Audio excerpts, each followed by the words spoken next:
Welcome back to a very cold and very live America this week. I'd like to bring in our panel. Sinclair political commentator Ameshia Cross resides on the left, and on the right we have Charlie Gerow. He's the vice chair of the American Conservative Union. Welcome, both of you. I'll start with you, Ameshia. Congratulations to the victory lap. Your guy is now the 46th president of the United States. How did the inauguration go? I thought the inauguration was pitch perfect. I know that there were a lot of people who were a little bit flustered about it being almost entirely virtual. But I think that the speeches themselves, the diversity that was on display, the conversations that were held there, the way that we saw an America that was looking towards progress and moving forward, one that totally clamped down white supremacy. We saw the ideals of what America stands for on that stage. And I think that from the youth laureate speaker, the youth Nobel laureate speaker, to the music that we heard, to even seeing Garth Brooks, a personal favorite of mine. I think that what we saw today was an America that is visionary, one that understands that we've come through some dark times, but one that understands that the hope of America is believing in change and fighting for that change. And I think that Joe Biden and Kamala Harris represent that fully. All right, Charlie, what about, so the ACU, American Conservative Union, puts on CPAC every year. What's the CPAC going to look like next year under the first year of President Joe Biden? I think it's going to be very watchful, Eric, because the rhetoric that we heard today was exactly what you expected. Calls for unity, and the tone was right. But what we really are going to have to see now is whether the words match the action, and whether what they're really calling for is unity or what they want is conformity.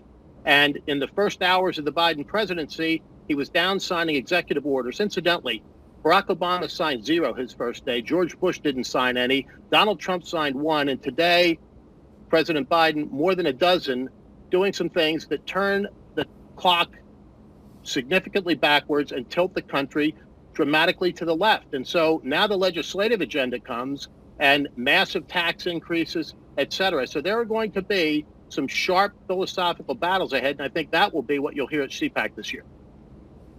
Okay, Ameshia, what about that? What about the left, or the right saying that the left is about to become more progressive? Bernie Sanders waiting quietly in the wings, AOC.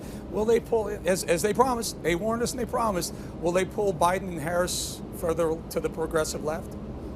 I think that Joe Biden is a moderate, and I don't think that that's going to change, as is Kamala Harris. But I do think that they have a mandate. They have a mandate that came from those who voted for them. They have a mandate that comes from a country that wants to see not only more unity, but a relaxation of the divisiveness. They want us to go into the world and be that lamp for the rest of the world that showcases not that we are in our own silos and solitude, but that we can be collaborative partners. And I think that if we look back to the things that Joe Biden did today, we have to understand that no other president has had the ill-fated luxury of following Donald Trump, a president who is known for putting children in cages, a president who's known for child separation policies. This is a president under Joe Biden who is going to make sure that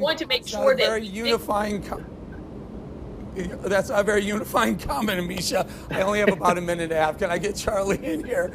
Charlie, well, I'm hearing two different things. I'm getting two different signals. I'm getting a really unifying message from Biden. Let's be honest. It was a good speech. Everyone liked the speech. But then it was a good speech, media who is just absolutely trashing anything that Trump or Trump supporters are about. Which one is it going to be? Somewhere in the middle? Maybe we can hope for that? I pray that it's somewhere in the middle. But again, you just heard, and I'm the second Latino for Trump on the program tonight, that it was President Trump that put Latinos in cages. It was the Biden administration that started that. But let's be very clear. The opportunity is here for some rapprochement, but when you call Kamala Harris a centrist, it really tells you how far to the left the Democrat Party has gotten, because Kamala Harris was judged by an independent rating system to be the most liberal senator in the United States Senate. That takes some doing. So we're hoping that there will be some opportunities to work together, but it looks like there's going to be some significant battles on the horizon. All right, Ameshia, to the winner go the spoils. You won. I got 30 seconds for you. Final thought.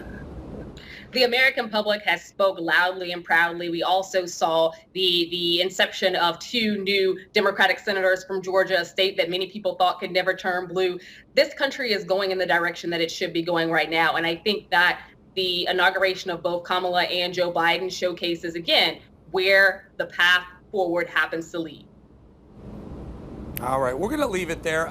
Listen, always great having you both on. Again, we take it from the left and from the right. We try and straight shoot right down the middle, everyone.